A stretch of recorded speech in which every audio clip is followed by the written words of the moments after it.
Sir నిన్న ఎన్నికల బాండ్లకు సంబంధించిన డేటా మార్కెట్లోకి వచ్చేసింది. మనం తెలంగాణలో చూసుకున్నట్లయితే బీఆర్ఎస్ పార్టీకి చాలా ఎక్కువ బాండ్లు వచ్చాయంట.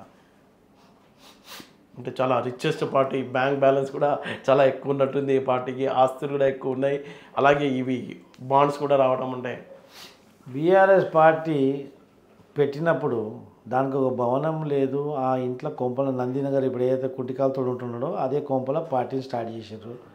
పార్టీ స్టార్ట్ చేస్తే పోవడానికి రావడానికి కూడా పబ్లిక్ పైసలు ఇవ్వాలా.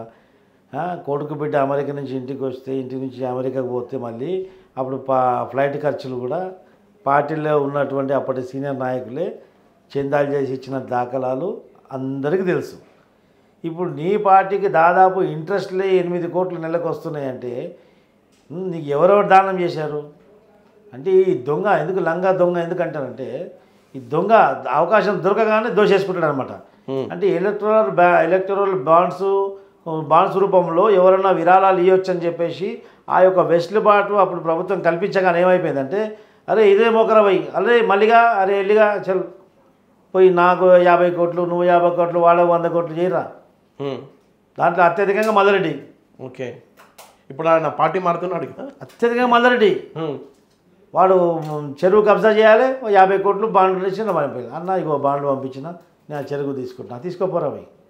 ఇట్లా ఎవడు ఎక్కడ ఇష్టం వస్తే అక్కడ దోసుకోవడం, వీనికి ఇస్తా వీనికి ఇవ్వడం అని పార్టీకి విరాళాల రూపంలో 100,000 కోట్లు అట్లా వచ్చినాయి. ఇప్పుడు ఏమైపోయింది, మొత్తం జమ చేసిందంతా కూడా దాని మీద మొత్తం సుప్రీంకోర్టు వచ్చి బట్టకప్పేసింది.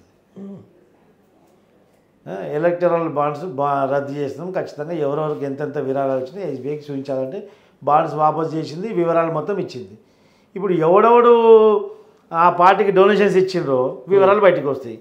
ఇప్పుడు సుప్రీంకోర్టులో రేపు పిల్లు వేస్తాం ఖచ్చితంగా. మెగా కిషన్ రెడ్డి కూడా చాలా డబ్బులు ఇచ్చాడంట, దానికి మళ్ళీ కాళేశ్వరంకి లింక్ ఉంది. ఇప్పుడు పిల్లేస్తాం, రేపు పిల్ల కూడా వేయకపోతే ఎన్నికల తర్వాత నేనే పిల్లేస్తా. ఓకే, పిల్లేసి ఖచ్చితంగా వీళ్ళు ఇన్ని కోట్ల రూపాయలు ఈ పార్టీకి ఎలక్ట్రల్ బాండ్స్ రూపంలో విరాళాలు ఇచ్చిండ్రు. ఆ విరాళాలు ఎందుకు ఇచ్చిండ్రు మరి, ఆ పార్టీ ఎందుకు ఇచ్చిండ్రు, ఎక్కడి నుంచి వచ్చిన తర్వాత వాళ్ళకి ఇన్కమ్ ట్యాక్స్లో తేలుతుంది. కానీ ఎందుకు ఇచ్చిండ్రు, ఇచ్చిన తర్వాత ప్రతిఫలంగా వాళ్ళు ఏం ఆశించి ఇచ్చారు, లేదా ప్రతిఫలంగా వాళ్ళు ఇంకా ఏం తీసుకున్నారు. ఇది ఇక్కడ ఏమైపోతుంది, అది యాంటీ కరప్షన్ కూడా ఇన్వాల్వ్ అవుతుంది దాంట్లో, ఏసీబీ కోర్టు కూడా ఇన్వాల్వ్ అవుతుంది దాంట్లో. ఎందుకంటే కరప్షనే కదా. ఈ యొక్క కాంట్రాక్ట్ పొందడానికి ఇన్ని బాండ్స్ ఇచ్చిన, నాకు ఇంత కాంట్రాక్ట్, నా కాంట్రాక్ట్లో నా కమిషన్ కూడా నేను ఏం చేస్తానంటే బాండ్స్ రూపంలో ఇచ్చేస్తాను, లీగలైజ్ అవుతుంది కాబట్టి. అవును, ఇదంతా రేపు డొంక కదులుతుంది.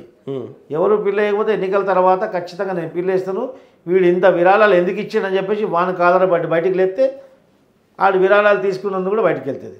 ఇవన్నీ కలిసి కేసీఆర్కి పొక్క కొడిసే పని ఖచ్చితంగా. ఇప్పుడు కేసీఆర్కి నవరంధ్రాలు మొత్తం మూసుకుపోవడం ఖాయం. ఇప్పుడు అన్ని కేసులు పడ్డాయి. ఇప్పుడు కాళేశ్వరం ఒక్కటి, ఈ ఒక్కటి, మొత్తము కేసీఆర్ మొత్తం సర్వనాశనం అయిపోతుంది. ఎన్ని యాగాలు చేశాడో అన్ని పాపాలు చేశాడు కేసీఆర్. మీడకి ప్రతి ఒక్కడు కూడా చుట్టుకున్నట్టే కేసీఆర్కి కేటీఆర్కి కల్వకుంట్ల కుటుంబానికి మొత్తం చుట్టుకుంటుంది అది.